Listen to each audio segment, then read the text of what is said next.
Canada just criminalized the Bible. Quoting Leviticus 20:13 in Canada can now land you in prison. Not paraphrasing it, not preaching hate, just reading the text aloud in public. 2 years, potentially. That's not a hypothetical. That's Bill C-9, just passed the Senate on June 5th. Let me show you what's in it. Bill C-9 is the government's Online Harms Act. It creates a new hate crime offense under the Criminal Code, Section 320, that makes it illegal to communicate statements that willfully promote hatred.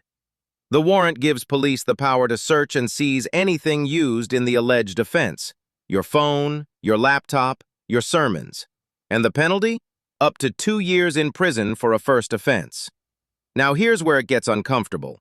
Leviticus 20:13 says, and I'll read it, "If a man lies with a male as with a woman, both of them have committed an abomination.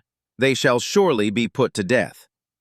Read that verse aloud in a public setting. Post it in a YouTube comment. Quote it in a sermon that gets uploaded online. Under Bill C-9, a prosecutor can now argue that you were willfully promoting hatred against LGBTQ Canadians. The law doesn't carve out religious texts. It doesn't say, unless it's scripture. The word on the page is what matters, and what a judge thinks it means. And if you think I'm exaggerating, Immigration Minister Mark Miller himself said it.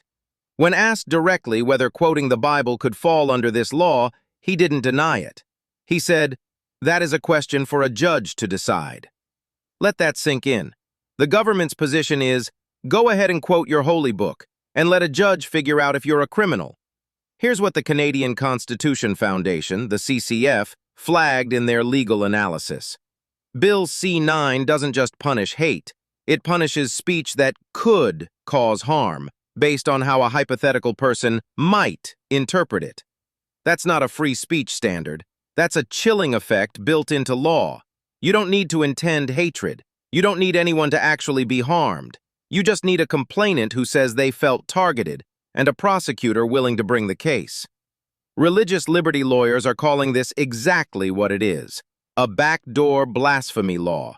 Not against God, against the Bible itself. You don't have to agree with Leviticus. You don't have to be religious at all. That's not the point. The point is, if the state can criminalize quoting a 3,000-year-old religious text, what else can it criminalize? What happens when the definition of hatred expands, as it always does? 2 years in prison for reading a verse. That's not hyperbole. That's Bill C-9. If this matters to you, share it. Comment below. I read every response. And subscribe if you want to stay ahead of laws that don't make headlines, but should.